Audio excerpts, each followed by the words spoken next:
মুফতি আব্দুল কাইয়ুম সাহেব এই মাদ্রাসার ডাইরেক্টর জমিদাত মুরুঘুম গাজী বলা যায় দুনিয়া বুকে নিয়ে যে আয় মুফতি আব্দুল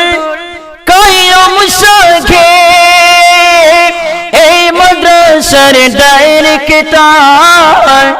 জমিদাত মুরুঘুম গাজী বলা যায় দুনিয়া বুকে নিয়ে যে আয় ফুরফুরারি সিলসিলার মতে আল্লামা হুজুরের স্মৃতিতে ফুরফুরারি সিলসিলার মতে আল্লামা হুজুরের স্মৃতিতে খোদা রহম যে ঝরে পড়ে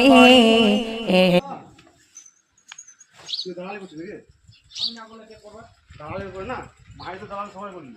তুই এসে তো হ্যাঁ বলবি ভাই